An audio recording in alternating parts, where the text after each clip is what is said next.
Oh, I said, could you keep that up until I finish saying that? I'm just wondering. Yeah? Okay, just do your best.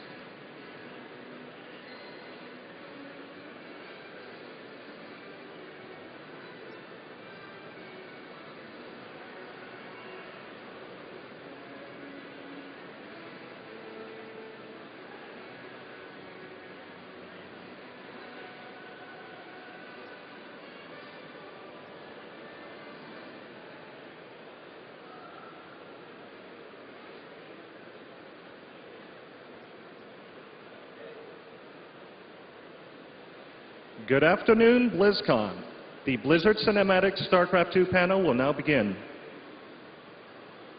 Clicker. Oh, I don't have a clicker either. Anybody? Awesome. All right. All right. Does anybody out there have the PowerPoint remote control? Anybody? Hey, Phil. Clicker. Robo clicker. We could just talk, but it wouldn't be very interesting. Wow, such an echo on this. Unreal. Hello, hello, hello. BlizzCon. Great acoustics, dude. Sing us a little something. Who? Nick. There it comes. Actually, I don't know. Thank you. Okay. Now we're ready. Welcome, everyone. Well, first of all, welcome to BlizzCon. Woo.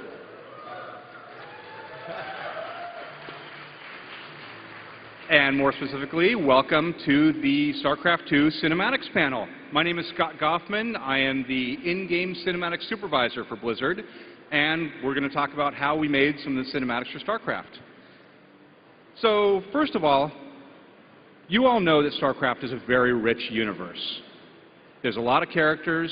All of them have a lot of depth. They all have their own stories. And we knew when we started working on StarCraft II that we wanted to be able to tell a lot more of those stories through movies than we had in the past. Now, the biggest moments, the most epic moments, we would save for the pre-rendered cinematics that Blizzard is so well known for. But we wanted to be able to fill in those stories with another solution that we could produce more of. And that's why we decided to form an in-game cinematics team. And we use those in-game cinematics to tell most of the character story, to develop the arc of StarCraft II. Now, we did a StarCraft II pre-rendered panel last year, so we're going to devote this one to in-game cinematics. So if you came expecting to see a lot of pre-rendered stuff, prepare for disappointment. But if you do want to see more pre-rendered talk, go to the Cataclysm panel tomorrow, and the pre-rendered cinematics team will be talking there. But this panel is all about in-game cinematics. So next to me is Shimon Cohen, the in-game modeling supervisor. What up? Next to him is James McCoy, the animation supervisor for cinematics. He has fans. And on the end, the tall, quiet guy is Nick Carpenter, cinematics director.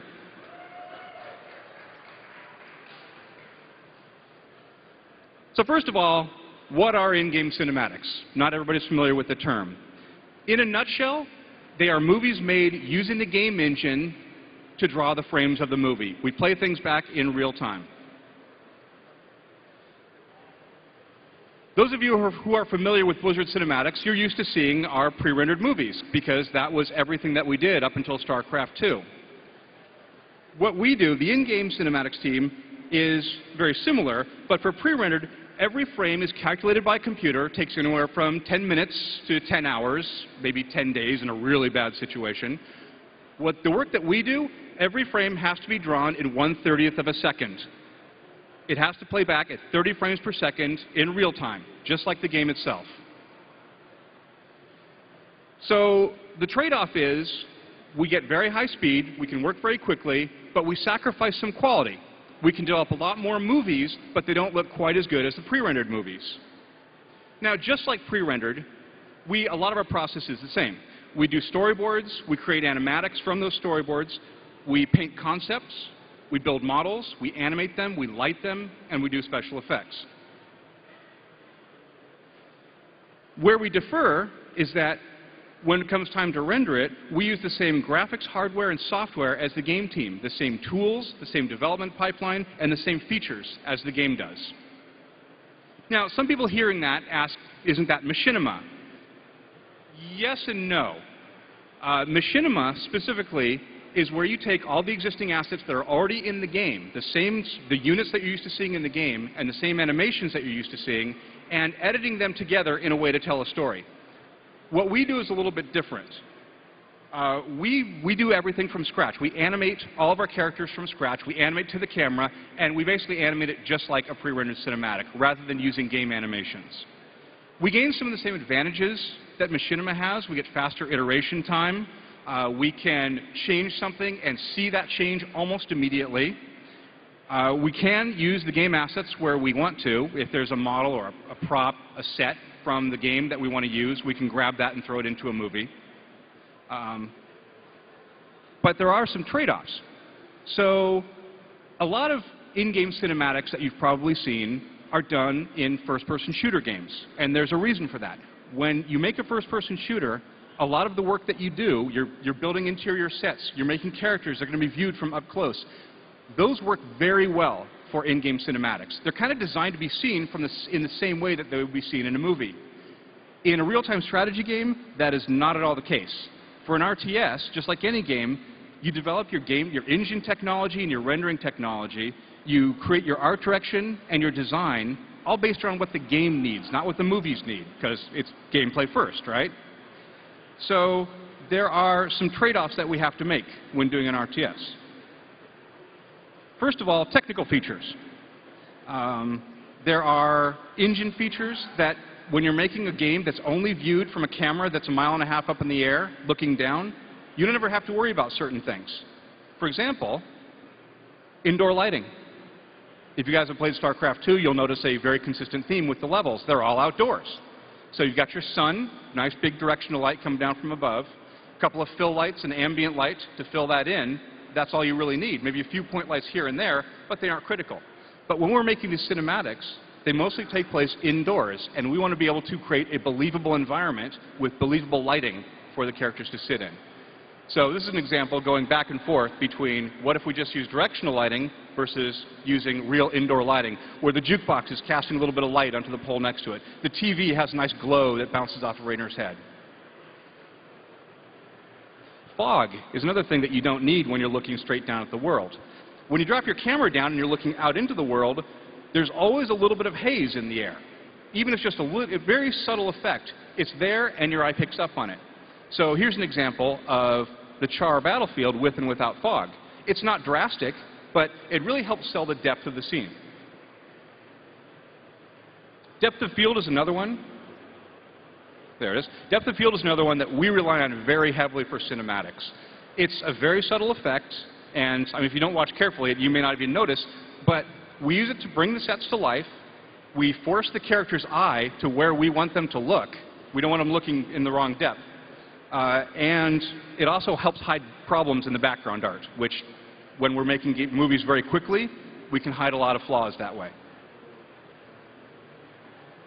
So the result of this is that the game engine team got to spend a lot of extra time adding features just for us that they wouldn't have needed otherwise. But in the end, we got pretty much everything we asked for. Now, like the technology, though, art styles and the assets for a real-time strategy game are designed to look good from this God's eye view that you see in the game. So, for example, Tychus looks great from 1.5 miles up, but if you drop the camera down and look at him up close, this is Tychus Findlay from the game, he doesn't hold up for cinematics. He looks great on the battlefield, and he serves a gameplay purpose, that he's immediately recognizable. You know that character is Tychus Findlay. But we need a lot more detail and a lot more subtlety if we actually want to make him a real character and tell a story around him. So we make new assets. Here's our Tychus Findlay asset. He wouldn't work well at all as a game character because he has too much detail that would disappear when you pull the camera out really far. But from our views, we want to get up close on his face, he has the expressions, he has the emotions, and we can actually make him act. So now to talk about how we created those assets, I'm going to hand it off to Shimon, our in-game cinematics modeling lead. Thanks, Scott. Hi, guys. My name is Shimon Cohen, and I'm the IGC modeling supervisor. The modeling team actually consists of 5 modelers, and it was our task to basically create all the assets for the story mode campaign for both interactive and the cutscene portion of it. We had to do all that using the real-time limitations of the engine. Now, when we started off, pre-render wasn't really known for doing real-time assets. So the first thing we really had to do was kind of figure out how we're going to model all this stuff. What we did for that is we basically developed some pipelines and some workflows in order to achieve that. Once we did that, we wanted to take one of our existing characters. As you can see here, it's Tychus Finley. We already had a model for our pre-rendered cinematics, for the Building Better Marine cinematic. And taking him and using the pipelines we developed, we wanted to make sure that we could actually translate him into a real-time asset. Using that, we also wanted to achieve that cinematic quality that the pre-rendered had, so we paid a lot of attention to textures and actually where we put our polygons to make sure that he read really well from a distance and up close. Another asset we did this to was actually Arcturus Mengs. We did the same procedure here. We took the high-res model that we had from pre-rendered and we converted this down to low-poly real-time assets. One thing we knew from the get-go is that we couldn't make all the assets we wanted to from pre-rendered. I mean, they were going to have some models we could use, but the majority of our assets would have to be built from scratch. That means that we had to build all the sets, characters, and textures, and pre-rendered was never going to use any of them. For one of those assets I want to talk about is Matt Horner. I want to show you guys how we actually take a character from start to finish. So the first thing we really want to do is we want to find out a little bit more about Matt Horner. Who is he? What's his backstory? In this case, Matt was actually a member of the Sons of Korhal, and he quickly gained rank to first officer. He was later assigned to work with the Sons' latest recruit, who was Jim Raynor, which he actually grew to quickly admire and basically be friends with. And actually, he was also the first to join Jim when he deserted Mengs. One of the actual description we had for him was he would have to be tall and slender, in his mid-20s, and wear a naval uniform. The concept artists we have basically took that description and started doing different variations of Matt, as can be seen here. With feedback from our art director, Nick, and actually the game team, they basically finalized Matt Horner as this concept over here.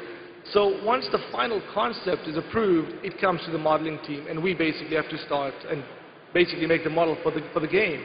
Here is the first version of Matt Horner we did back in '07, and some of you actually might remember from BlizzCon '07. We did this with the limitations we had at the time. Now, once we did this, we kind of looked at this, and we knew we could make this better. We knew we could push this further, and it didn't capture that cinematic feeling we had in the pre-rendered side. So to achieve that, we needed to go to talk to the game team and basically raise all the limitations up, figure out how can we actually push the boundaries of what we were doing. Once we figured all that out, we decided to take another stab at Matt Horner. Horner 2.0 was born. As you can see here, the biggest changes we'd have was polygon and texture size. It was pretty much tripled for characters. Matt is obviously, we wanted really to convey a sense of likability in the character, and we spent a lot of details on the face to make him memorable and iconic, somebody you'd really remember, as you can see here. We tuned all our shaders and all our textures uniquely per character at that time, so we could achieve this look we were going for. You can see it here as well. And we also really wanted to make sure that these characters all felt unique on their own. And the funny thing is, we didn't also want to throw away some of our old characters. We wanted to use a lot of them. So what did we do with the first one? We basically put a bloodier texture on him, put him in a body bag, and put him on the 5 o'clock news, as you can see here. This was actually on the cinematic for Escape from Marsara on the news. So we like to reuse assets where we can. Now, once we had all these new pipelines developed and all these ways of basically making our stuff better, we wanted to go ahead and redo everything we already did, and that was a big job. Here you can see the bridge, which we also showed at BlizzCon 2000.